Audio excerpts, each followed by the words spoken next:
Hi friends, எல்லோரும் பச்சரிசி பொங்கல் சாப்பிட்ருப்பீங்க. இன்றைக்கி நம்ம ரவா பொங்கல் செய்ய போகிறோம். எப்படி செய்யலாம்னு பார்க்கலாமா? அதுக்கு நான் இந்த கப்பால் 1.5 கப்பு நான் ரவா எடுத்துக்கிட்டேன். 1.5 கப்பு ரவா எடுத்துக்கிட்டேன். இதை நல்லா வறுத்து எடுத்துக்கலாம். பொருளாக தான் போட போகிறோம். பொங்கலுக்கு என்னென்ன தேவையோ அத்தனையும் தான் இதில் போடணும். ஆனால் பருப்பு தேவையில்லை, இது போட்டால் போதும். இது கொஞ்சம் எண்ணெய் ஊற்றியே வறுத்துக்கலாம்.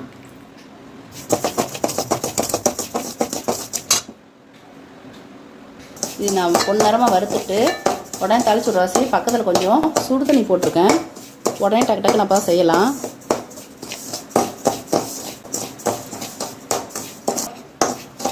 பொன்னரமாக வறுந்துருச்சு, போதும். இது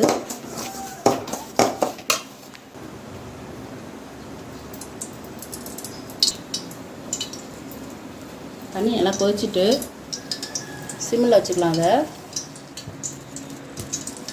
இதில் முந்திரி ஒரு 5-6 முந்திரியை சின்ன சின்ன அரிசி வச்சுருக்கேன். இப்போ பச்சை மிளகா போட்டுப்போம். மிளகு ஜீரகம் போட்டுப்போம்.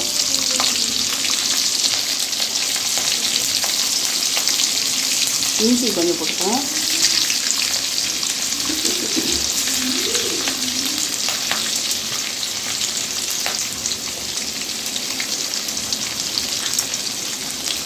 கருவேப்பிலை,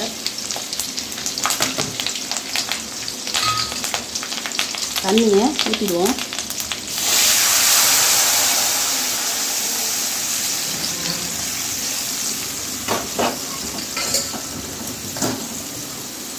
இப்போ இந்த ரவாவை போட்டுடலாம்.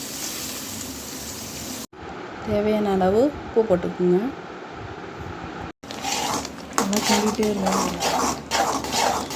நல்லா கொஞ்சம் நல்லா வெந்திருக்கணும்.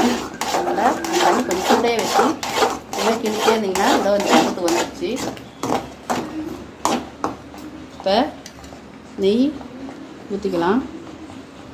இது நாங்கள் பசும்பால் வாங்கினதில் எண்ணெய் எடுத்து நெய் ஊற்றினது.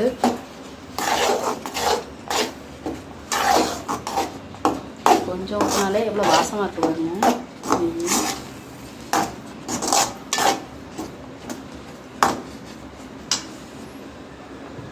இப்போ கொத்தமல்லி போட்டுக்கலாம்.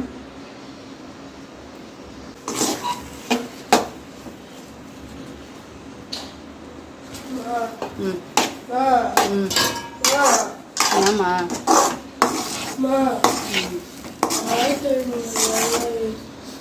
போகலாம் சாப்பிட்டு போகலாம். நல்லா பக்குவமாக வந்துடுச்சு.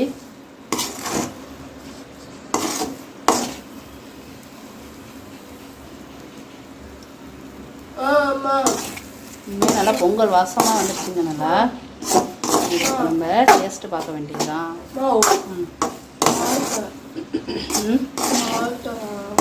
ஆத்தாவா?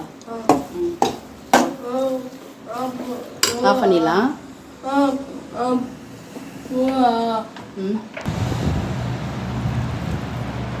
தண்ணியிலே ஒட்டலை பாருங்க.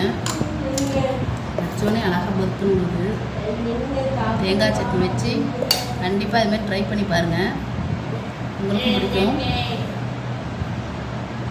எப்படி இருக்குன்னு கமெண்ட்டில் சொல்லுங்கள். ஓகே, பாய்.